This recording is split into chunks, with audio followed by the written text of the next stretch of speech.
it's possible to anticipate future problems when shaping and pruning your fruit trees.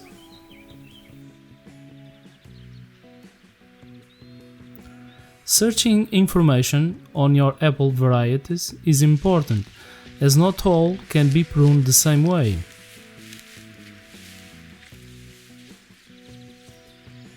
For instance, if you leave long branches and too many flowers are pollinated, that will cause heavy crop loads on more productive varieties. If you don't anticipate these situations, they will have to be corrected later, like I am doing here, at the expense of important tree resources.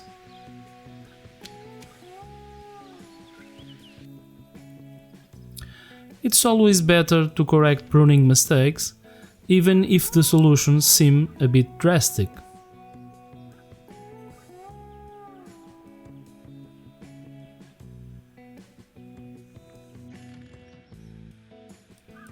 Failure to do so may result in young tree exhaustion and heavy fruit loads that thin branches can't support.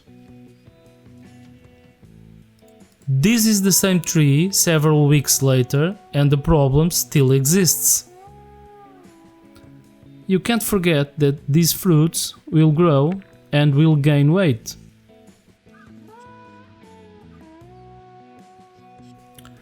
Even if you leave just a few too many fruits on a thin branch, this will cause problems when they get bigger. Being too conservative when correcting pruning mistakes will result in the need to remove some fruits at a later date. Reducing the length of productive branches will help, although it also depends on the type of tree shape you choose when pruning and training your tree.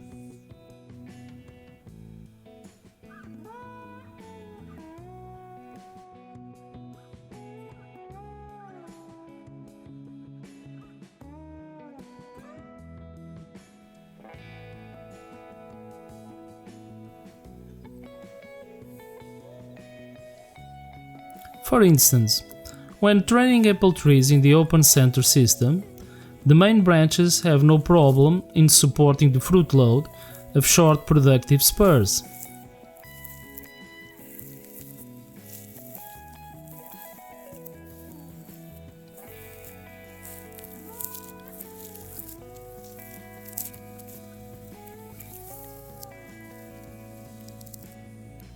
But even with this pruning and training system, you will have to limit the length of secondary branches, or the load problems will still exist in more productive apple varieties.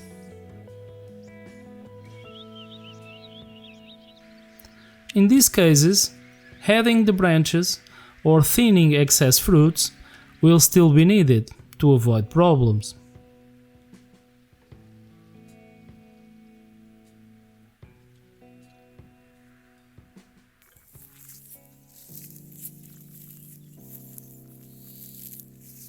Thinning the fruit load can also be achieved by removing flowers and can save resources, as the tree doesn't have to start growing fruits that will have to be removed later.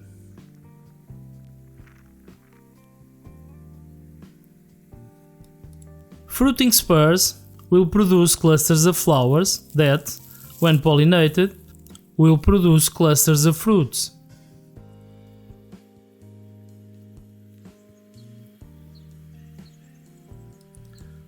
The density of spurs and resulting clusters of flowers is determined by the pruning method and genetics of the variety, among other factors. Some varieties are extremely productive and will have to endure heavier fruit thinning or be pruned more aggressively.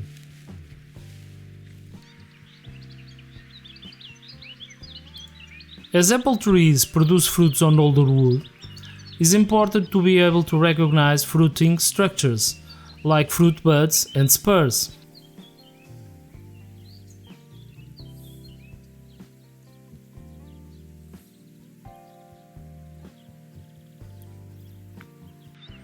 To To secure the crop of next year, when fruit thinning, take care to never remove the spur, just the fruits that are attached to the spur by the stem.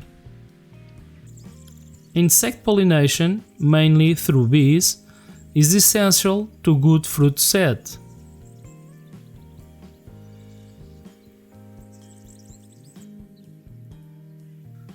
Flowering seasons are not necessarily the same for each variety, and can vary even within the same tree.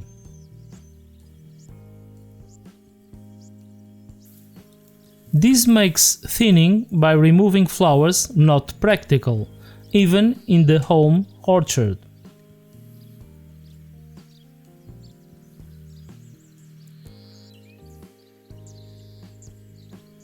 Bad weather might also damage the flowers that are pollinated.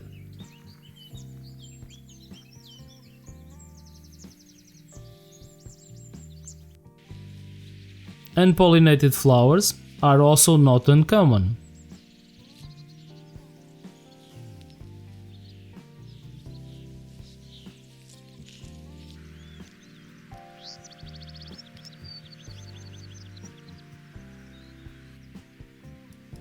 If flowers are removed, some are not pollinated, and bad weather removes some of them at a later date, there is a risk of losing most of the crop.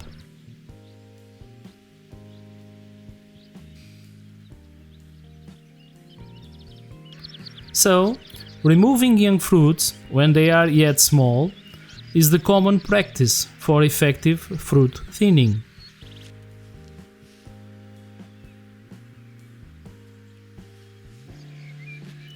Most apple varieties have a tendency to form tight clusters of fruits.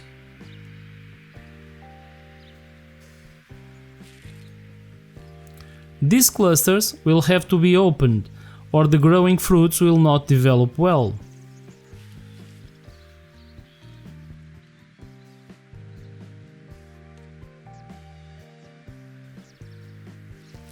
When the fruits have short stems, some crowded clusters can be so tight that air can't circulate, which can cause fungal problems and other diseases. Removing fruits can be done by cutting or rotating the stem.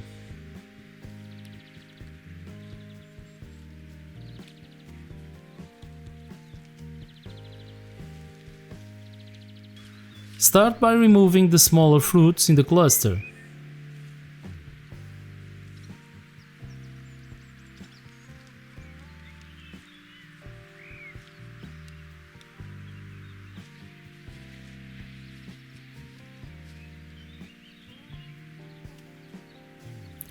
In less productive varieties, you can leave 2 or 3 fruits in each cluster, if there is enough space for them to develop fully.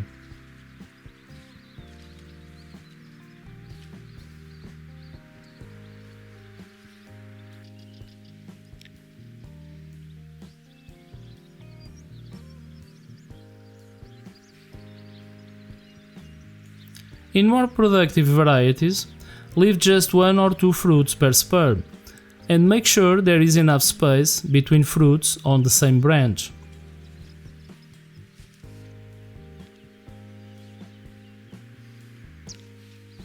These are okay, plenty of space, support, and energy resources for these fruits to grow.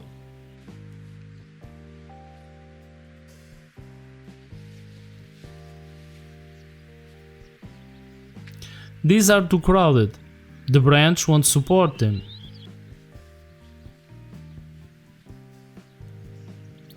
They will lack resources or they won't grow properly for lack of space.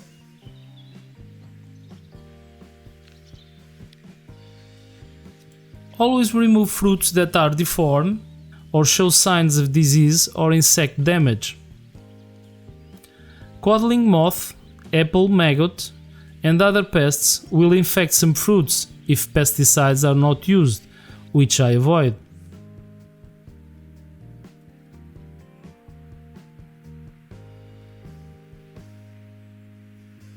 When fruit thinning, find and remove the affected fruits.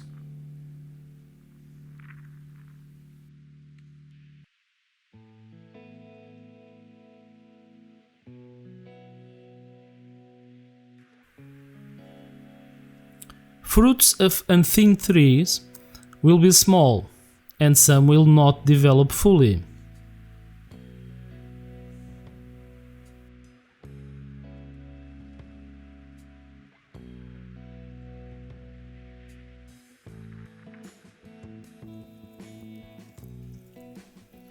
Left on their own, unthinned trees will drop many immature fruits by midsummer.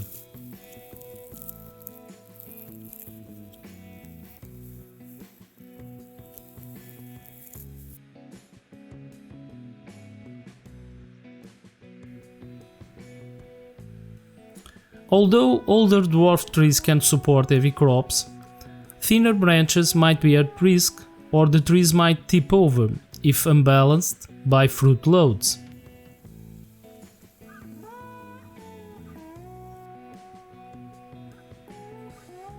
More productive varieties will concentrate lots of fruit, and branches will bend and might break under the weight.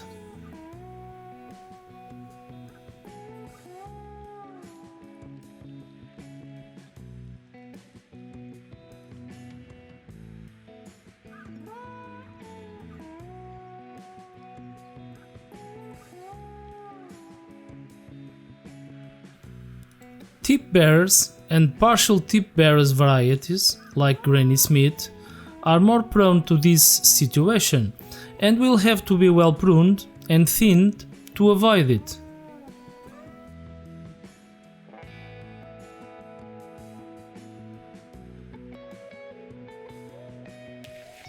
Besides producing underdeveloped, deformed, and immature fruits, unthinned trees tend to be stressed trying to grow all those fruits.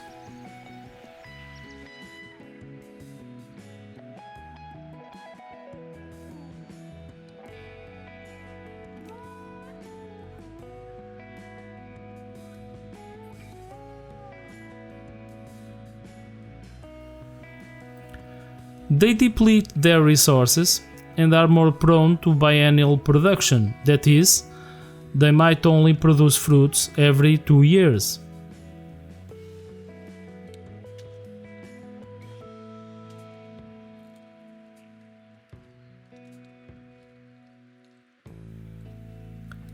When planting 2 or 3-year-old trees, don't allow too many fruits on these unpruned trees.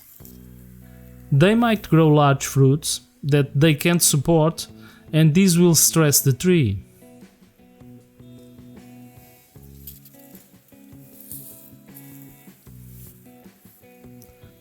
If you are curious about a new variety, leave only a few fruits so they can develop without depleting the tree.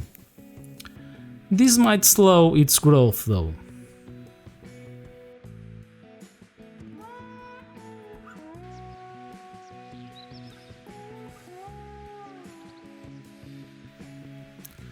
Prune effectively and fruit thin early.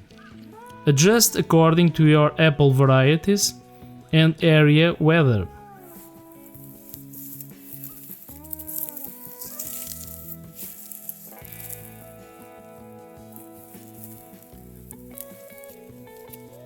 Only keep the fruits that the tree and the branches can support without stress.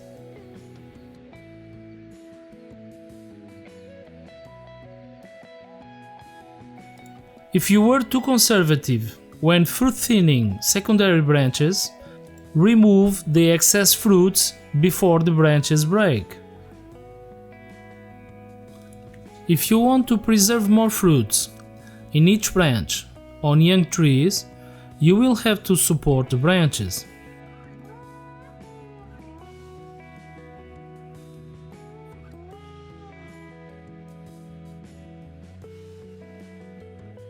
The use of wire support makes guiding the branches easier, and some varieties will allow greater productivity using this method.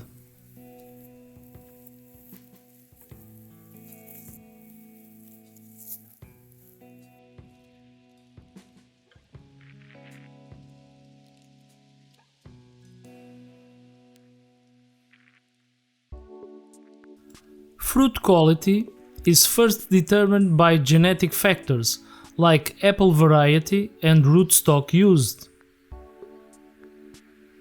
Environmental factors like soil, light, temperature, humidity and wind will also condition the final result.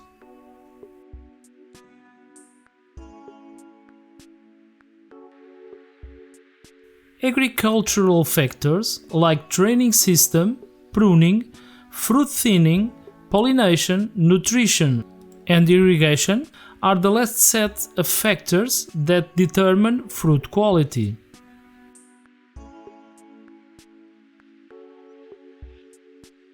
So, pruning and thinning are only a small part of what makes a good fruit, but its correct use will contribute decisively for bigger and better tasting fruits.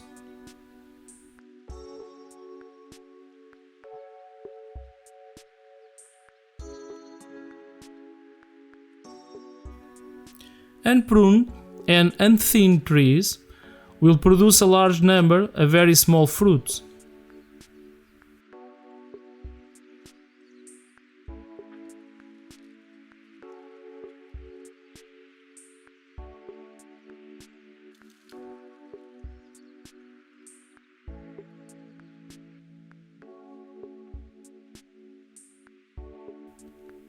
These smaller fruits will be more susceptible to diseases and malformations, and the trees will have more tendency to biennial production.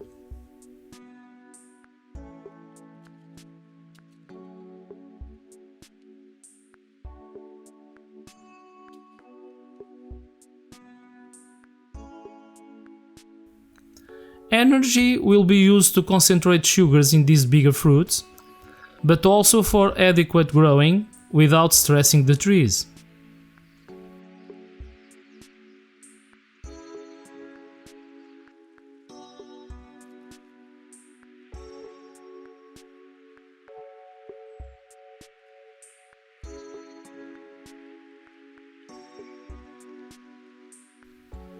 Nothing beats a fresh picked apple, sweet, firm and juicy, the result of good pruning and fruit thinning practices.